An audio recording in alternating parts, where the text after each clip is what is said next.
देखिए, हर सिक्के के दो पहलू होते हैं, डिपेंड कर रहा है कि आप कौन सा पहलू देख रहे हैं।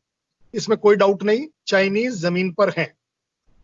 कौन सी जमीन पर है, कितने इंच, कौन सी जगह पर है, ये ना आपको पता है ना बाकी मीडिया हाउस को पता है। बढ़िया बात मैं जो आपको बड़े अथॉरिटी जिम्मेवारी के साथ बता सकता हूं वो ये, हमारे और चाइना के बीच में तकरीबन 3,500 किलोमीटर की जो boundary oblique disputed boundary oblique LAC oblique LOC, जो भी मर्जी आए, जिस तरह का वर्ड कोई इस्तेमाल करना चाहे कर सकता है, वो हमारे बीच में है। आज नहीं, पिछले 70 साल से हमारे बीच में ये डिस्प्यूटेड बाउंड्री चल रही है, कोई नई बात नहीं है। सबसे बड़ी बात ये है, जहां तक आपका जो स्पेसिफिक सवाल है कि क्या वो इंडियन बाउंड्री के अंदर आ गए कि नहीं, देखिए मैं एक उदाहरण के साथ ये समझाता हूं, उसमें आपको और सबको बड़ी अच्छी से समझ आएगा। सबसे बड़ा डिस्प्यूट कहां चल रहा है इस समय? पेंगोंग त्सो में चल रहा है, और आपके सामने मैं चश्मदीद गवाह हूं कि मैं वहां सर्व कर चुका हूं, इसलिए मेरे को पॉइंट टू पॉइंट पता है। हुआ क्या है, हमारी इंडियन LAC फिंगर नंबर 8 पर होती है, उनकी LAC फिंगर नंबर 4 पर होती है। ट्रेडिशनली हमेशा से वो फिंगर 8 के पीछे और हम फिंगर 4 से पीछे रहते। इस फिंगर 4 से लेकर 8 के बीच का जो डिस्प्यूटेड लैंड है, इसको हम एक तरह से नो मैन लैंड बोल सकते हैं। लेकिन क्योंकि उनका क्लेम है कि उनकी बाउंड्री जो है वो फिंगर 4 पर है, हमारा कहना है कि फिंगर 8 पर है। इस वजह से दोनों ही देशों ने एक बड़ा अच्छा मैच्योर काम करने का तरीका निकाला। हम फिंगर 4 से लेकर फिंगर 8 के बीच में पेट्रोल भेजते हैं, वो देखकर वापस आ जाती है।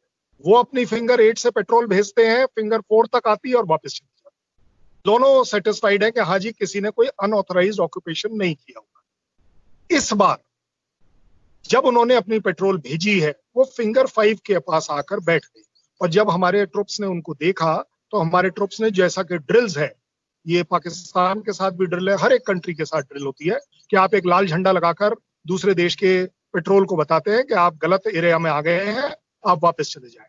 जब वो उससे वापस नहीं जाते तो उनको अनाउंसमेंट करी जाती है। जब अनाउंसमेंट से नहीं जाते तो कंपनी कमांडर आगे बढ़कर उस पेट्रोल लीडर के साथ बात करता है कि आप गलत आ गए, आप वापस जाए। इस केस में जो वो पेट्रोल उनकी फिंगर 5 तक आई, इसको कोई अगर ये बोल दे कि ये इंडियन टेरिटरी में आ गया, वो ठीक भी है और गलत भी है। मैं कहता हूं कि ये गलत नहीं है, क्योंकि जब दोनों ही कंट्रीज ने फिंगर 4 और फिंगर 8 को अपने माना है पिछले 50-60 साल से, ठीक है, छोटी बहुत डिस्प्यूट्स हमारे बीच में एक दूसरे के सामने जब पेट्रोल आ जाते हैं तो एक डिस्प्यूट हो जाता है, झगड़ा हो जाता है, गर्मा गर्मी हो जाती है। आज की तारीख में यही गर्मा गर्मी एक डिप्लॉयमेंट में बदल गई। हुआ क्या कि उन्होंने 5 से 8 के बीच में अपने टेंट लगा दिए, हमने भी अपना जो सेफ्टी पॉइंट ऑफ व्यू से ट्रुप्स को फिंगर 4 के आगे भेज दिया। अब इस डिस्प्यूट को रिजॉल्व करने का जो तरीका है वो भी लेट डाउन है और उस तरीके से वो रिजॉल्व हो रहा है। तो आप कहना या किसी का भी ये कहना कि वो इंडियन टेरिटरी में घुस आए हैं, मेरे ख्याल पूरी तरह से सच नहीं। अच्छा सर, आपने जिक्र किया कि आप वहां पे सर्व कर चुके हैं। मैं लेफ्टिनेंट जनरल हैं HS पनाग, जो GOC थे सेंट्रल और नॉर्दर्न कमांड के, वो उस एरियाज को बड़े अच्छी तरह समझते हैं। उन्होंने एक इंटरव्यू में वो एक बात कर रहे थे, वो कह रहे थे कि ये वो एरियाज हैं जो प्रीवियसली अनकंटेस्टेड थे। किसी भी मुल्क ने इन एरियाज के ऊपर क्लेम नहीं किया था कि ये हमारा एरिया है, या चाइना ने ये क्लेम नहीं किया था ये हमारा एरिया। और इस दफा जब वो जिस एरियाज में आए हैं, जो 2013 में वो आए थे नॉर्दर्न लद्दाख में, और 2014 में जो ईस्टर्न लद्दाख में आए थे, ये उससे डिफरेंट है। ये बहुत बड़ी एस्केलेशन है। और जनरल HS पनाग कह रहे हैं कि अगर इंडिया ने इसका जवाब नहीं दिया तो ये जो है इंडिया के लिए बेहतर नहीं होगा। फ्यूचर के लिए हमें इसका हर सूरत में चाइना को यहां से निकालना होगा। तो अब चाइना को यहां से आप किस तरह निकालेंगे? आपकी मिलिट्री तो ऐसे लग रही है कि वो कह रहे हैं कि डिप्लोमेटिक मींस यूज करें। इतना बड़ा आपका डिफेंस बजट है, तो आप चाइना को निकाल क्यों नहीं देते मिलिटरीली वहां से? वेरी गुड, बहुत बढ़िया सवाल है। किस्मत से मैं जनरल पनाग साहब के साथ भी सर्व कर चुका हूं, तो इसलिए मुझे मालूम है अगर वो कोई बात कहते हैं वो काफी जिम्मेवारी से कहते हैं। और अगर आप उनकी स्टेटमेंट को एक बार धीरे धीरे चलाकर फिर से सुने तो मेरे ख्याल आपके कानों में वो आवाज आएगी जो अब मैं आपको बोलने वाला हूं। जनरल पनाग साहब का कहना है कि ये वो अनडिस्प्यूटेड एरियाज है।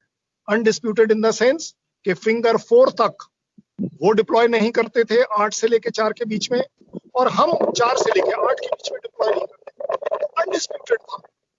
लेकिन एलएसी उनके और हमारे मैप्स पर मार्क इस तरीके से करी गई थी और चलती आ रही है कि फिंगर 4 के आगे से चाइना की क्लेम्ड एलएसी है और फिंगर 8 के ऊपर से इंडिया की क्लेम्ड एलएसी। कोई डिस्प्यूट नहीं, आज तक कभी कोई डिप्लॉयमेंट नहीं हुई, लेकिन ये पहली बार नई डिप्लॉयमेंट हुई। जनरल पनाग साहब क्योंकि फौजी हैं मेरी तरह, वो इस बात को इंडियन तौर पर ले रहे हैं और जो सही ले रहे हैं कि अगर हमारी क्लेम्ड एलएसी 8 तक अनडिस्प्यूटेड है तो आप 5 पर आकर कैसे बैठ गए, इसका मतलब यह हमारे लिए खराब बात है। और अगर इंडिया इसके ऊपर स्टैंड नहीं लेता है जैसा उनका कहना है तो ये हमारे लिए गलत होगा और इससे चीन को सपोर्ट मिलेगा कि वो इसी तरह अगली बार और जगहों पे करे। गलवान वैली में वो क्यों विड्रॉ करने के लिए तैयार है, क्योंकि उसके पास बिल्कुल क्लियर कट जो एग्रीमेंट्स हमारे और उनके बीच में है, समझौते इतने हुए हैं, उसके हिसाब से वो देख रहा है कि यस वो कमजोर है इस बात कागजों में। वो कोर कमांडर क्यों हटाए गए? कोर कमांडर कभी भी कहीं का एकदम से क्यों हटाया जाता है? सिर्फ 2 ही वजह से।